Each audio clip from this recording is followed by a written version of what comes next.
Right, yes, so, sorry, doctor, what did you say? Well, I was talking to a friend of mine the other day. He's a roofing contractor, and he's currently at the top of his profession. Nothing? Okay. Yeah, you're supposed to laugh at some point in time.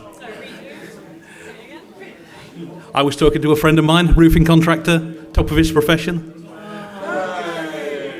Not bad for a guy who started in basements. He's climbed a lot of ladders. Fly tipping. Fly tipping, yeah? Creates quite a buzz. Makes it look like they're breakdancing when they're on the backs. So, humour. When should and shouldn't we use it? So, here we go. See whether or not the audience can answer this one. Knock, knock. Who's there? Death. Just death. It's the end. Now, nobody ever wants to hear that. We have to be careful in the medical profession as to what humour we use and what we don't. Something else that I found that was frowned upon. If you dress as the Grim Reaper, and at 2 o'clock in the morning, you walk into a ward and you peer around a curtain and you look at the first patient you see and go, "You're next," apparently doesn't go down very well. A lot of doctors, a lot of consultants, hospitals, now you can't have a laugh. Years ago, we used to be able to have a laugh. We used to be able to say things, do things. We could get away with a lot more, shall we say. Putting a bed sheet over you, cutting it out, pretending you were a ghost and walking down the corridors was one of those where it was a brilliant thing to do. Now, we have to deliver news, we have to deliver medical diagnoses with this look upon our face of, "You've got this, how do I tell you?" Well, sit down, do this, do that, do the other. My opinion, even though it may not be professional, is that sometimes we need to do these things with humour, because it's the worst day of somebody's life, but it doesn't have to be. If I say to you guys, have you been to see a doctor or been to the hospital recently? How many people have? Did you find your doctor off-putting? Did you find them giving you the smallest amount of time with a maximum amount of information, but not being able to actually answer the questions?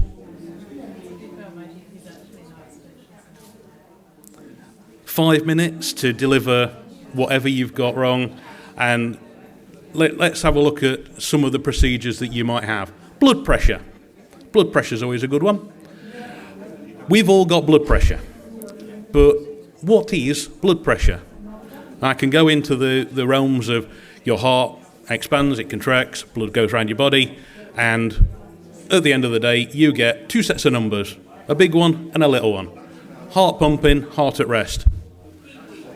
What does it mean? And when you're at the doctor's, they look at it and go, "It's high, it's low, it's okay, have these pills, go away, don't want to see you again, do your own blood pressure readings for 7 days and then bring them back and then we'll have a look at it and we'll never contact you again."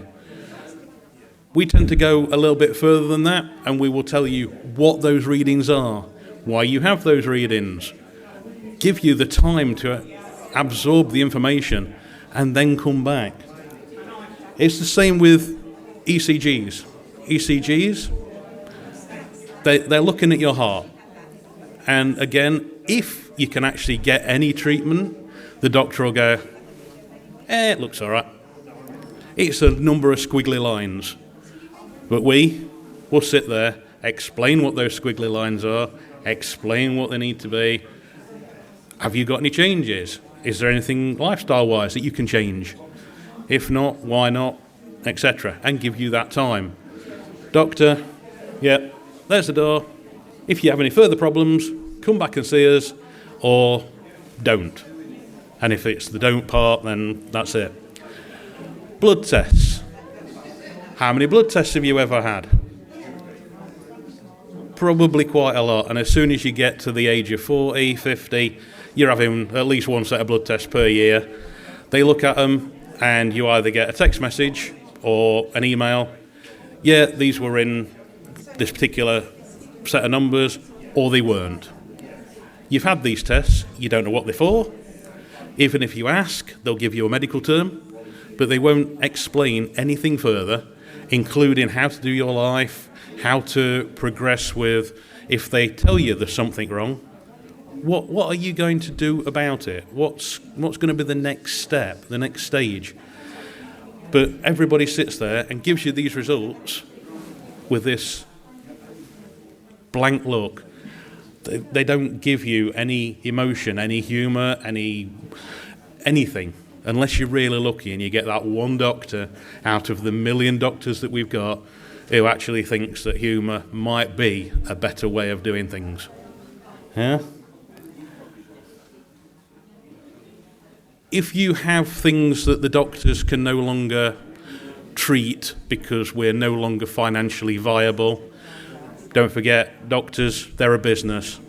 They've got to make money the same as everybody else, and offering you every procedure, everything that you possibly could want, that's going to cost money over and over and over again. If we broke it down, that if you call an ambulance, that's £500 per call out. And some people call them out 3 or 4 times a day just to say hello. If you have an X-ray, it's between £2,000 and £5,000. CT scans, MRIs, we're talking £10,000 plus. Again, all funded through the NHS, the clinical governing group, and your doctor's surgery. So everybody's looking and going, do you really need it? Can we get away with something else? I can always move on to the next stages, things I like to talk about. We're planning. We've heard from people talking about financial planning. We've heard from people talking about energy planning and that sort of thing. But what about planning for the next stage? This is living. What about death? As I say, bit of dark side of things, but is the paperwork in place? Do your family know your wishes? Have you got wishes as to what you want? Are you prepared? And when I say are you prepared, I don't mean, I've got a box ready, and as soon as that happens, going to fall in it, screw the top on, big hole, done. No, paperwork. Have you got something so badly wrong with you that resuscitation would not be any good to you? Have you got something where you actually want to be comfortable? You never want to be taken into hospital. You just want to be at home, surrounded by your family, surrounded by your friends, dogs, cats, whatever.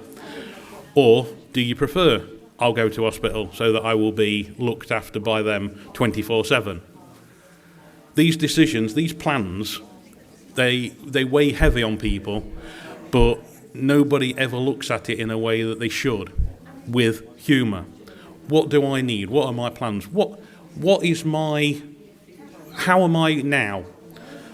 Me personally, I'm a comedian. I like to have a laugh and a joke with people. And if I see anybody, when I'm up there looking down, or down there looking up, if I'm really unfortunate, and I see people with black suits on, and everybody's in tears and all the rest of it, I hope, because therefore, they're missing me, I'm not going to be very happy. I want people in Hawaiian shirts, I want people singing and dancing in the streets and celebrating who I was. If that's not you, celebrate it some other way. But that information is never, ever done right. I've been talking to people this morning about the paperwork that comes forward. We now have specialist paperwork that we can go through and look at, have we got the patient's wishes? Do we know how they feel? Do we know what they want? Do we know their next steps? And a doctor, because they've got 5 minutes, they'll sit with you and go, yeah, you don't need to worry about that. Sign here. And it's like, which side of those boxes did you sign? For resuscitation? Against resuscitation? Did you actually listen to that patient? Chances are you didn't. And most doctors, sorry doc, what did you say? And it is a case of, nobody's heard anything. When you're given bad news, you don't actually hear that bad news, you hear something else. Or you don't absorb what that news actually is. Okay? You are allowed to ask one question normally, because that's the amount of time they've got, and they will cut you off. When you come to somebody like us, we've got the time to spend to talk about different things. Not saying we can treat everything that you've got, not saying that we can... Yeah, we definitely can't stop death. Tried that, didn't go well. But we can help you with other things, including answering those questions. And some of our services are answering questions, helping people out, making it so that they know what other people should have told them, doctors, nurses, so on and so forth, just to give them a little bit more help. When we go through looking at different medical bits, how many times do you look in the mirror and think, I don't like what I'm seeing, or you get up one morning and feel, ugh? A doctor does not do uhs. A doctor will not see you for an However, if you see something in the mirror and think, I don't like the look of this, mark, whatever, or I feel ugh, then somebody like me, I'll see you for that, because it might be something that I can do something about, where a doctor will look and go, no, costs too much money, or is not a symptom. To me, is a symptom. You feel it, you've got a worry, might be nothing. Hopefully it's nothing. But if it isn't, we can do something about it. You can see that I've got a PowerPoint presentation playing in the background, and I keep swapping over the slides. I can see people are reading the slides. But what I'm saying and what the slides are saying are two totally different things.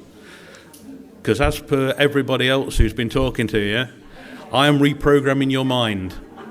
You are reading the slides, you're looking at what I'm doing, and you are wanting to come and give me your business. Whereas I'm actually telling you all about death. And somewhere along the line, you're listening to one, or you're reading the other. I'm giving you lots of information, and sometimes you're seeing it because you're a visual person, other times you're hearing it. But you won't do both. If I give you a quiz at the end of this, there is no quiz. Didn't have time for that. But if I gave you a quiz at the end of it, you would either remember that, or you'd remember what I said. You may remember the jokes, but that might be all you remember. You may not remember anything else. Yeah? Get that time, get that peace of mind, get somebody to answer your questions, get somebody to deal with what you need to deal with, or give us a call and come and visit us and see what we can do for you. Anybody got any questions? Because I'm going to cut mine short. No, that's bang on. Fair enough. Yeah, it's done. All good.